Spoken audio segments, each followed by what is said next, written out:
Yeah, it's been a while. What has it been? I mean, shit, it's been like since the freaking prep. I'm pretty sure the last. Oh man, I think the last grocery trip was a little while ago. But we're not here to think about that. We're here to think about what the plan is going forward, right? I got to eat freaking something, and if I want to get like show ready lean in only like a little bit less than yeah, just about 3 months time. Like that, it just doesn't happen on accident. That's not a. You're not just like having a salad instead of a burger for dinner. Like it is very intentional. So I'm looking at three key food types, right? So one, I'd say the baseline protein, whether that's going to be like a turkey or a ground beef.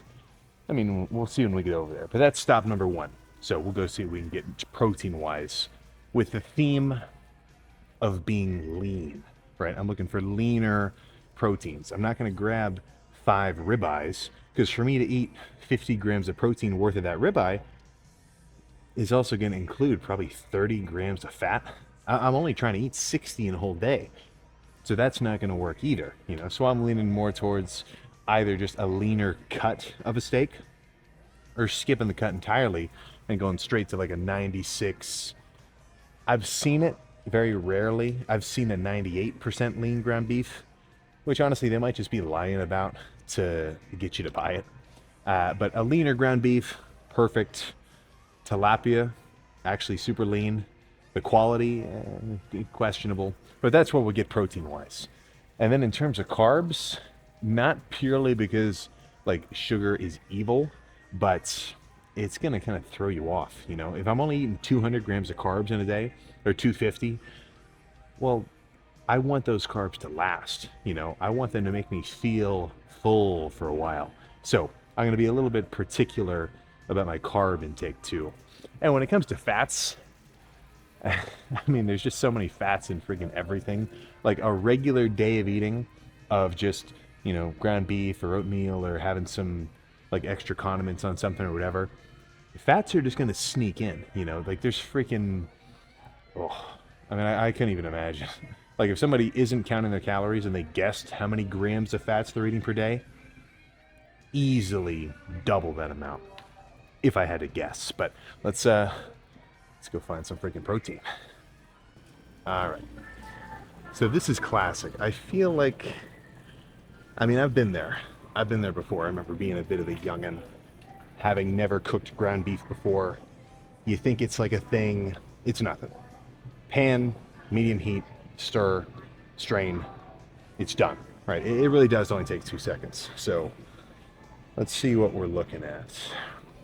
Because there's an arrangement. I mean, we're looking at Wagyu beef, we're looking at 100% grass-fed and finished, there's bison. It's a little, I can see how this could be overwhelming for somebody. But what I'm really looking for, this is probably my best bet. Right about here. Plain, whatever, 90, let's see if it'll focus. Block my face out a little. And whatever. 96% lean, 4% fat. So is that number totally right? Probably not. Honestly, I think there's an incentive to amp up those numbers. And like FDA regulations, you can get away with like a little bit of cheat in the system. Like you can be within a certain percentage of error and it's still fine. But I think 4 of these will be solid. And we'll just look for a freaking steak. Steaks, honestly, just a separate situation, but equally broad. I mean, I'm looking at a ton of shit here. I've never even bought half of this. But what I'm looking for is top round. So this is decent. Yeah, this is a pretty good example. Just a big ass slab of, kind of nothing. I don't even know where the hell on a cow this piece is coming from, but decently lean. It's got some fat in there. I mean, that's what we're looking at when you see that marbling, all those little bits of white and everything. Like that's kind of showing how fatty of a cut it is. But that piece isn't too wild. There's stuff like, let me try to find a good example here. Yeah, stuff like this, like a ribeye. all of this extra, white whatever. Like, sure, that's, going to be tastier. Like, if I'm actually making a meal in an off-season context, a ribeye's not bad. Honestly, I'll slam a bunch of them. And it's so fatty, you can actually get a really good crust on it if you care about, cooking it that way. But dieting, it just doesn't make sense. The cost of trying to allot this much fat into regular meals, just not worth it. I'd rather get a leaner cut like that. Top round's my go-to, but I mean, you've got to pick. I was raised on a lot of flank steak, which isn't like crazy super fatty either. But yeah, I think that steak will be good. I've still got like 4 pounds of that in the fridge cooked, so I don't need any more. But let's grab some fish. So oh wait, what am I saying? Is this? No. Never had catfish before, and I'm not really sure. I don't know. Maybe I'm being closed-minded. I should try some of this. What does this cost per pound? I can't even see. Let's just keep it simple. Get some freaking perch. So when it comes to fish, I'm not always eating a ton of fish. It's a lean protein, so for the sake of changing it up, I'll kind of throw it into the mix.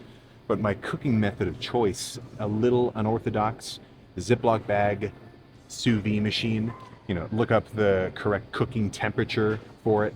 So, I mean, I'm going to put all that into a Ziploc, some lemon juice, salt, pepper, maybe a little garlic powder, give the whole thing a shake, and then leave it in a sous vide at whatever the necessary temperature is for, as long as it takes to get fully cooked.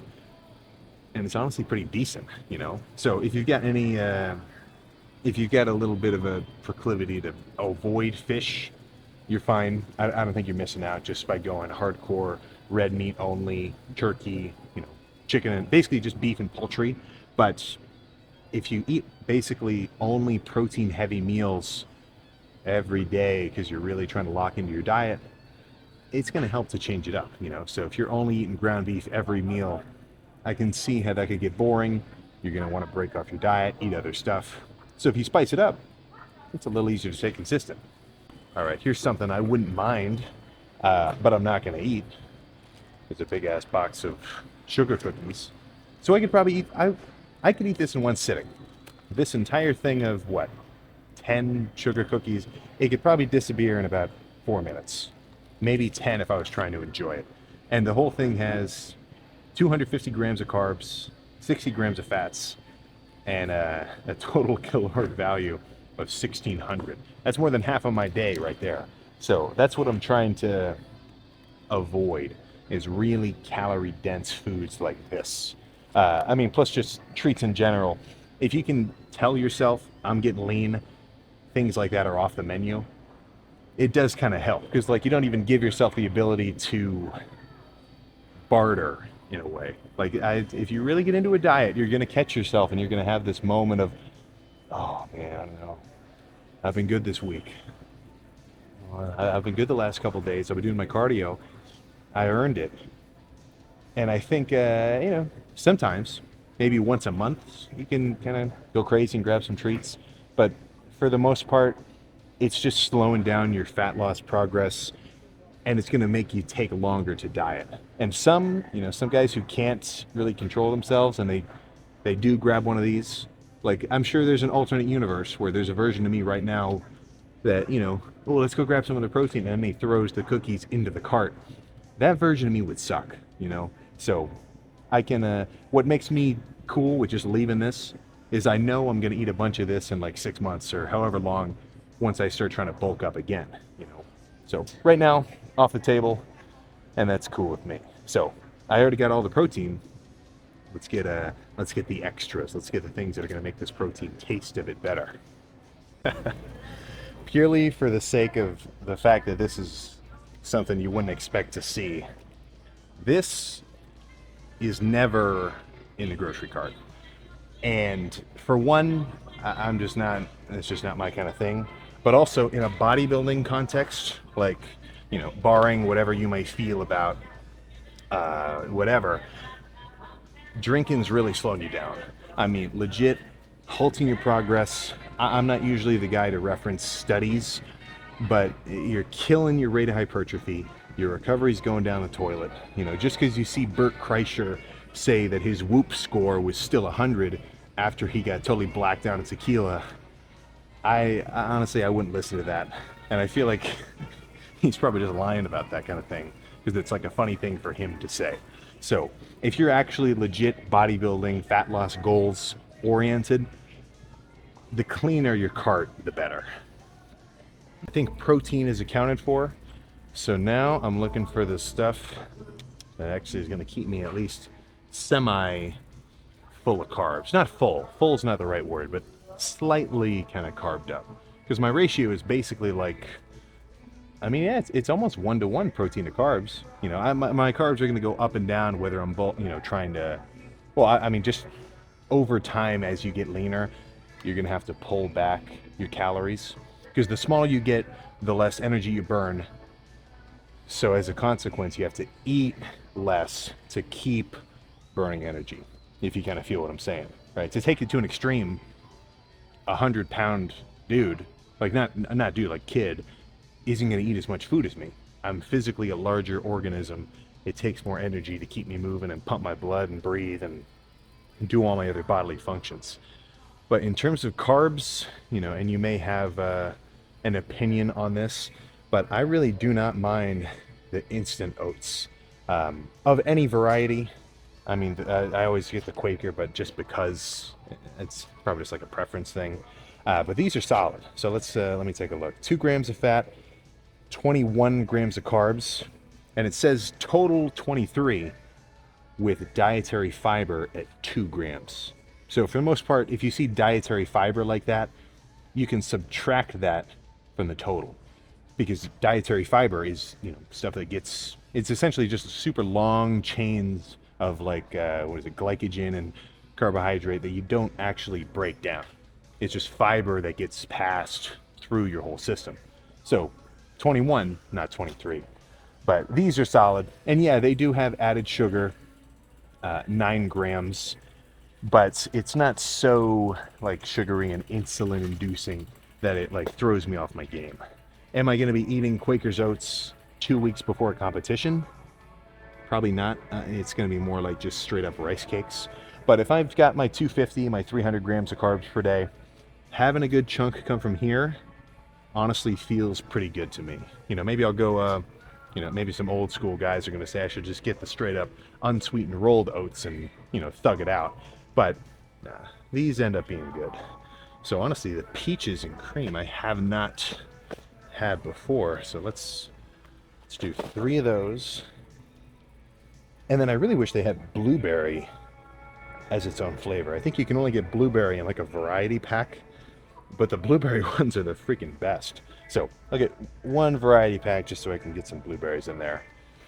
And then that leads me to my next point. Beyond just straight up carbs is what I'd kind of call cheating carbs, right? This is where every food, or at least a good chunk of them, has a leaner alternative. And, you know, it's just a substitute, but it substitutes it pretty well, you know? I mean, I think everybody could tell the difference between real maple syrup and a sugar-free maple syrup, but it's pretty damn close, you know? So sometimes I'll do some of this just into the oatmeal if I want to make it just a little bit sweeter. And sure, it's made of like some, I mean, what's the extra? Sorbitol, cellulose gum, like just sugar substitutes. If you eat too many of those in a day, it's going to throw you off. It's going to make you just feel weird. Like they're weird. They're like man-made stuff. But in a little bit of, in moderation, it does add a little bit of sweetness if you're eating a meal that's, you know, has room for it. I'll say that. So I go through these relatively quick. I'm not slamming them, you know, but like if I'm eating 2 rice cakes, maybe I'll pour 2 tablespoons into a little bowl, dip the rice cake.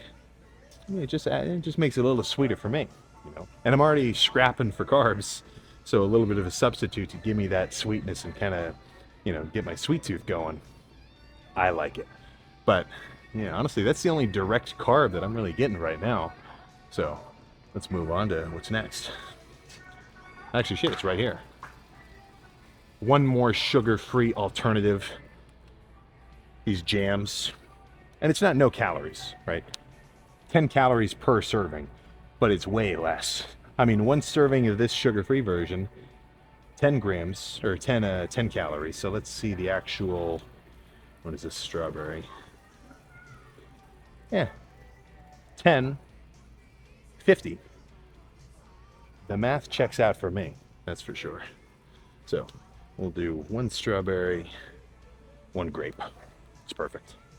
So I'm not there yet, but the further into dieting I get and the harder it gets to actually stick to my diet, and I start really getting that kind of hunger that makes me want to come back to the kitchen even after I already ate the meal that was like, you know, my allotted meal for that time of day.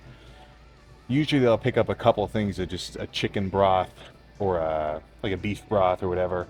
And, you know, probably not the most normal thing, of course. So if you've got a lot of brothers or something in your house and they catch you drinking bone broth straight out of the box, I would imagine they might give you a little bit of a look. But I mean, shit, you know, it's got some decent protein. It's obviously not like complete because it's more collagen based, but it's decently filling, you know. If I eat like however many cups of bone broth are in a box versus just water or something, it'll be a little more filling, you know. Plus extra protein, it's definitely not going to hurt, you know. So if you're ever in a position where you're like, dude, I gotta eat something, I'm dying to eat something. This is I didn't come up with this, but it really is a good piece of advice. Eat half a pound of protein first, right? You're freaking fiending, you're dying. You're letting crumble get in your mind, you're letting Cane's get in your mind, you're letting the Krispy Kreme 6-pack get in your mind. Before you go crazy, right? Before you eat anything, well, the rule of this advice isn't you have to eat nothing, but it's before you do that and before you go wild, just eat half a pound of ground beef, half a pound of steak, half a pound of tilapia, or a freaking, you know, canned tuna or something, and eat that half a pound of protein first, and then see how you feel, right? And then I'd say probably 8 times out of 10, 9 out of 10, it can kind of kill that desire to go totally off plan. And the more times you can do that, shit, man, I mean, the better, right? It's not so suspenseful, but every day, right, you're basically in competition, right? You're trying to fight against your natural urge to just eat whatever the hell you freaking want. So every time you have a save like that, sure, it's not exactly a game-winning save because you got to keep doing this day after day after day for however long it's going to take you. But every one of those saves, every time that you don't go totally wild, it adds up. And then you're going to have the results that people might ask you how you got. And you're going to have to say, well, shit, man, there's no trick. You just have to not eat a bunch of candy and not eat a bunch of ice cream or just whatever. So it's not simple, or it's, what am I saying? It's not, it's not hard. It is hard. Well, again, a total brain fart here. It's not complicated. It's just hard. So it's super simple. Just don't eat it, right? And then you got to do that for as long as it takes you to get to whatever end goal you're looking for. So this brings me to some canned meats. So honestly, I'm a pretty big fan of canned chicken. So I'm gonna go ahead and grab 2 of these right here. Canned chicken gets a bad rap from some people in the comment section who, obviously they're not people in the comment section, but you know what I'm saying. Because it's pretty salty, right? You've got a pretty decent amount of sodium in there. If you were to just get regular chicken breast and cook it yourself, well, then you wouldn't have to deal with that. And to that I say, are you about to compete tomorrow? Like, do you need to control your sodium that much? If anything, I say more sodium the better, as long as you drink enough water to kind of compensate it, right? The only problem with like salty foods and how it like messes with people and like it makes them hold water, if you're not drinking a lot of water and then you eat a ton of super salty foods, that's going to throw you off your game. But if you're drinking a ton of water, like I'm talking gallon and a half per day, it really regulates that system. So you don't have to worry about eating something a little saltier one day versus the next. So I don't see the problem. Some do. Honestly, canned chicken's pretty quick and easy. Crack the can, strain the chicken juice, boom, 45 grams of protein right there. Depending on how big the can is, of course. So, where's the tuna at? There's a very particular kind of tuna that I've been liking. Oh, I'm not let me look. I'm decently sure that this is it. Yeah, this is good. So I'd say the worst thing about tuna is going to be the fact that it's just, I mean, in a can, it's just super freaking dry, you know? So it's just not as fun to eat. That kind especially, so let me, yeah, right about here. This is pretty decent. I crack that open, I don't feel like I'm chewing on damp cardboard. Like it's actually, you know, kind of enjoyable to eat. But now I need some condiments. So let's find that sugar-free barbecue sauce. All right, I have got a long aisle ahead of me because this is where the magic happens. This is where I take my regular just pound of ground beef and turn it into something I actually like to eat. So one thing with the ground beef, which I think is kind of slept on, is just turning it into like a deconstructed burger.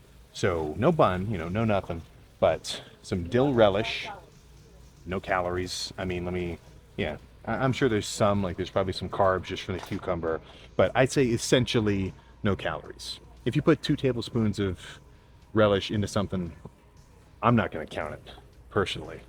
But let's just continue on because now I need 2 other things to make this thing actually freaking work. So relish, mustard of your preferred brand. I'm not against Heinz, but I feel like it's just Heinz is more hot dog ketchup to me. So the French's always works well. Again, no calories. You can put as much freaking mustard on your food as you want, and you're good. And then a sugar-free ketchup. Let me see what we're looking at, because there's low sugar, there's no sugar added. I don't know if they do a total sugar-free. Oh, let me take a look. I got a scan for like, and nothing. I guess I'll have to stick to a no sugar added, but it's a little better than the standard. So let's take a look. What's the difference? Yeah, it's about half, man. In the regular, 5 grams of carbs per 17 grams of a serving. And then in the no sugar added, what are we looking at? 1 gram of carb, 16 grams though. See, so that's a little bit sneaky. They made the serving size 1 gram lighter than the normal version, probably because that let them write 1 gram instead of 2 grams, you know? Because if they're selling it as no sugar added, they want this carb number to be as low as they can make it, right? That's like how Tic Tacs are technically a no calorie snack or like a no sugar snack. It's under some kind of classification, and it's because each serving is just one little Tic Tac, and the whole thing's made out of sugar, but it's so light that they can say 0 grams, which is like, I mean, shit, you just got to keep an eye on what you're reading, because step 1 is obviously you got to look at the nutrition label, but step 2 is you got to take it into context. You know, if they're selling something as low sugar, they're gonna make it, you know, say it's lower sugar than it probably is. So I'd probably count this as 2 grams of carbs per serving, just to be safe. Am I a conspiracy theorist in that sense? Maybe, but I really don't think so. So that covers the ground beef, or at least a version of that ground beef. So I only really have one other go-to, and that's gonna be a freaking Sweet Baby Ray's no sugar barbecue. And I'm looking at a whole wall. There's a million Sweet Baby Rays here, right? It's straight out of Toy Story with Buzz, how many there are. And I don't really, I've tried different ones. Like I've tried to go through the loop just to change it up and figure out which one's my favorite. Whatever, don't really freaking worry about it.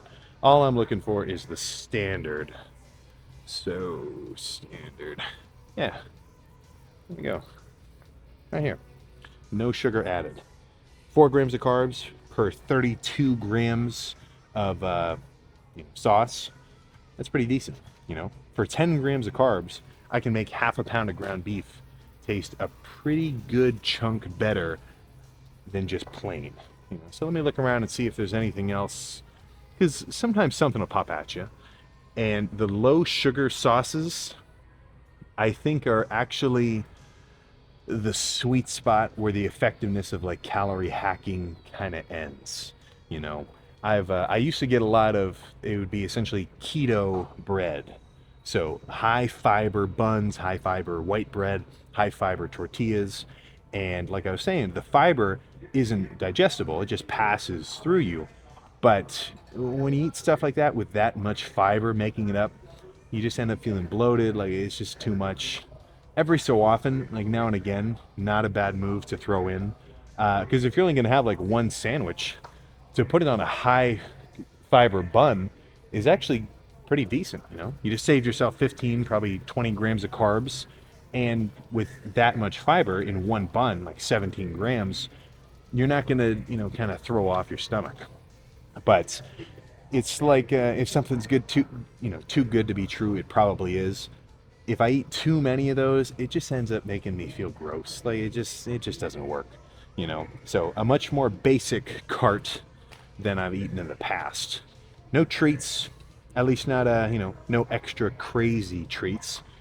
Freaking more than enough protein for the next, not week, but definitely the next couple of days. And then I'm not slamming these oatmeal packs. Like if I'm in an off season, I'm doing 6 oatmeal packs at once per, whatever meal. But now 2 is about standard. If I can do 2 next to my ground beef, that's solid. One more recommendation. Personally, I don't mind mixing the fruit flavored oatmeal with some ground beef. I don't put any salt or pepper on the ground beef. It's totally strained. And when you strain really lean ground beef, it's pretty flavorless. It's not like a ribeye steak where you're really getting a lot of something. It's so lean. I mean, it's really just a blank canvas. I think a lot of guys have done the oatmeal ground beef combo.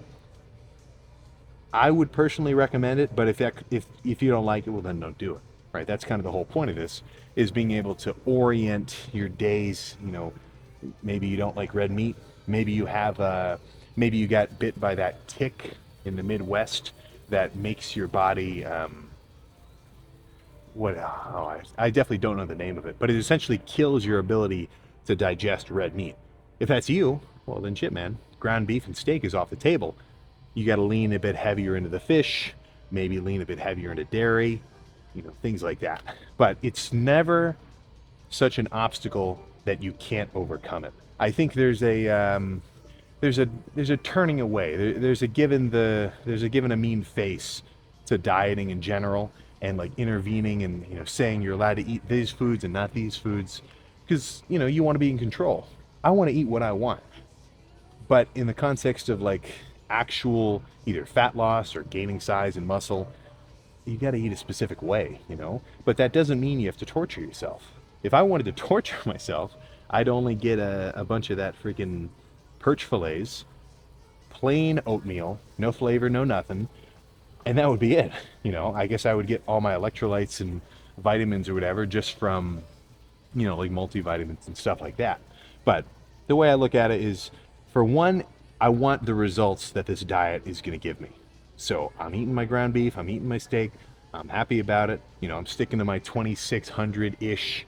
It's kind of fluctuating, but around that intake per day, doing my hour of cardio, half hour morning, half hour at night, because I know that's what it takes to get where I want to go. But in the process, I mean, shit, if I've got an extra 500 calories, I can have a treat that's worth that much, So it's not, the way I think about it is, it's like if you're a really good lawyer and you know all the rules, so you can kind of bend them and get around some stuff, I mean, not to do a specific call out, but there's a video where Chris is talking about how in Olympia prep, a couple times he had a bagel, or no, not a bagel. A couple times he had a blueberry muffin instead of like his cream of rice or his cream of something, because the caloric value was about the same. And guess what? He freaking killed it, So it's something where if you try to make it too strict on yourself, then you'll never go after it, and then you're really screwed, So it's it's something where you should dip your toes in, but don't get discouraged, right? So hopefully your grocery cart is filled with a bit more ground beef or steaks or fish or canned tuna or whatever. And even though we're, getting into the holiday season, you don't go totally off plan just yet. And then you keep watching the scale. But I think that's all I freaking got. So plan now is to go check out. I guess I didn't tell you the other things I got. I got some curl activator conditioner and like a post shower leave-in. I'm very particular about the brand that I like. I haven't had it for a while just because I've had shorter hair. But that's a story for another day. So I'll see you for shit. I'll just see you next time.